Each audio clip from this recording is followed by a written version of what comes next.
backstage at the Middle East. What's up, y'all? Rapsody and Ninth Wonder just tore down the stage right now.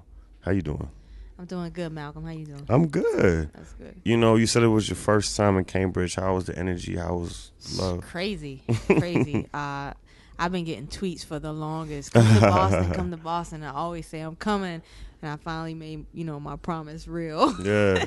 So they showed a lot of love, watching people mouth the words and, just the energy that they were giving. Like, it was a great time. Like, now this goes on the list with Chicago, one of my favorite places to perform. Yeah. So that's dope.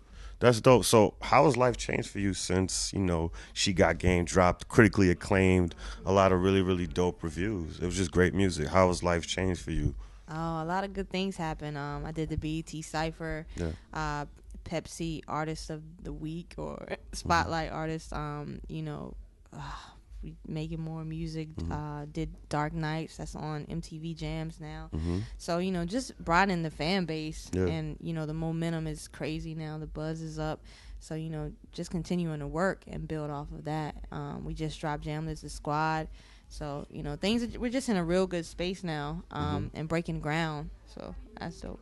Like is like, can you go? What y'all got in North Carolina? Y'all got Church's Chicken. Can you go to like the fast food spot and like be able to get your food and be cool, or are people like all over you? No. North Carolina is like real chill and laid back. Yeah.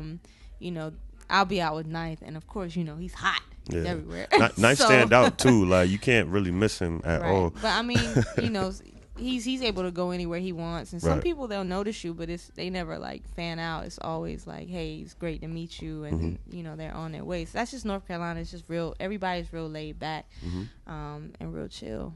So no, that's and I really feel like you, on a recent track, I forgot the name of it, but you said that you're pretty much coming. You want to be an MC, recognized as an MC, period, not just a female MC. Right. And you're competing with everyone, not just other female rappers. Right. How are you, I guess, at what point do you think that your job will be done and kind of taking down the stigma or putting female MCs in a different bucket than regular MCs, I suppose?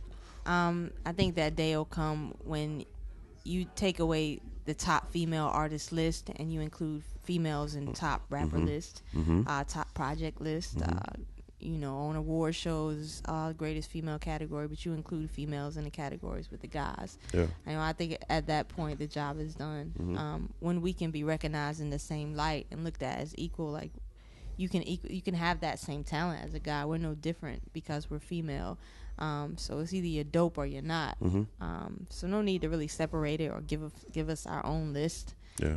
Or put us in this box to just compete with each other. Oh, you're dope for a female, or I've been compared to everybody from MC Lyte to Queen Latifah to Missy Elliott to Foxy Brown. I'm like, I do not sound like all of those. So when you stop saying things like that, I think you've reached that point. So building off of that, when you're about to record, how does being a woman at all affect the kind of songs that you want to make? Like, dealing with that stigma of being crowned just a female rapper, does it affect the kind of songs you want to make, or does it not at all? No, not at all. The people I'm around, the team I'm around, they don't ever make it awkward for me. I grew up around boys, so I'm always comfortable just being myself. So, however I'm feeling or whatever's on my mind at the time, I just write about it from a perspective of myself, not as a female, but as Marlena Evans. Like a guy would write about a song, what he went through that day, or how someone made him feel. It's all about you and, whatever's on your mind. Not trying to touch females, but just trying to touch and inspire people in general. So that's how I always approach it.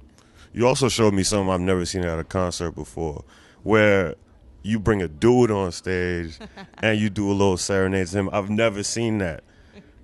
Is it ever weird, like, when you do it? No. Are people ever taking, like, wait, what just happened? Is she really about to do this right now? People seem to enjoy it. The guys enjoy it. Right. I walked down to make sure I watched how it was going to happen. It was really funny. Right. We're just having fun. It goes both ways. It's true. So. It's good to see that. Also, like, you have Ninth Wonder. That's huge. Yes. Do you ever feel like, I guess you have the cheat code, or it's kind of like you got, it's like you Kobe and he's Phil. It's like unfair. Do you ever feel like that? I mean, he is ninth, so to say no, I would be lying. And he looking at you right now. Say something crazy. I mean, he's ninth. No, in all sincerity, like, you know, he's a legend and a genius, and he's had a lot of years in this game, and he's learned a lot, and he's been around a lot of people and learned from them. So, you know, he helps us all. He teaches us things. Like, he'll always tell us, like, when Little Brother was coming up and they were Justice League, we didn't have anybody to always tell us what to do or to help us maneuver. So we get to skip some things based off what they did and what they learned worked. So, you know, they just pass that knowledge down. So, you know, I guess in a sense, because of that, you do have a cheat code. You have that help, you know, that extra leg. But, you know, you at the end of the day, you still have to work hard. Being under Ninth Wonder is not going to make people fall in love with me, you know, because they're always going to love Ninth. So you have to work hard and build your lane and touch people in your own right and build your fan base. So you still have to put in the work. Being under Ninth doesn't make that work any easier. Like, you know, I'm still up every night, 4 or 5 in the morning. I'm at the studio every day. This is my 6th project. Like, you know, that's just what it is. But the knowledge that I get from him is priceless. And that's just something I'm privileged to that everybody else is not.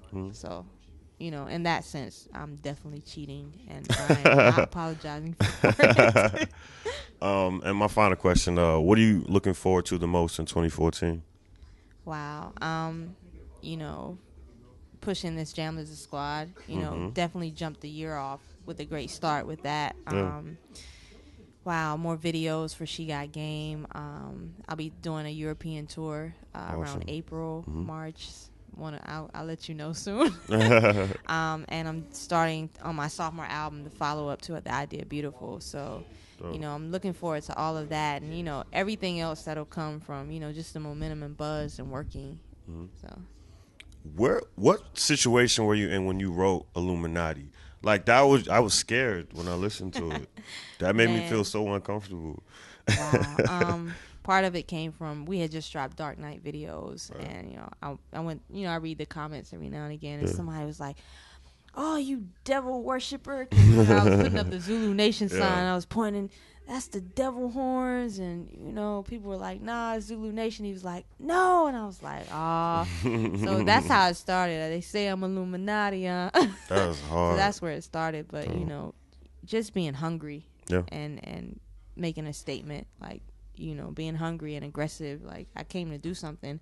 I came, you know, to show you that I can rap with the best out. And I want to be one of the best to ever do it. So, you know, just feeding off that. That's crazy. You sounded like you was like in the dark room in a North Carolina studio with a hoodie on and some shades. Mine is the shades. That's about right. I don't really do the superstar. It's at night, and I'm going to put these shades on. I need contacts as it is. Yeah, so. I feel you. Me too. But, yeah, I write in the dark. I like to wear hoodies and be comfortable. So, yeah, that's my space. That's dope. Thank Rapsody. I want to thank you for taking the time to talk to us. Thank you for having me. Do you have any last words for the people? I do. Jamla is the squad. Go ask somebody who's the squad. If they don't know, tell them Jamla. Get that off DJ Booth. Get the deluxe version on iTunes. I got to yell it so y'all hear me. If you don't hear me, you know. But Jamla is the squad. She Got Game is out. Dark Knights is in rotation now. So just support. You know, that's what it is. And thank you. Thank you. Peace. Is Malcolm for NEHip-Hop. Rapsody. Malcolm. Swag. Peace. Peace, y'all. This Jamla Records Coolie High Zulu Nation representative, and you're watching NEHipHop.com. Keep it locked. Peace.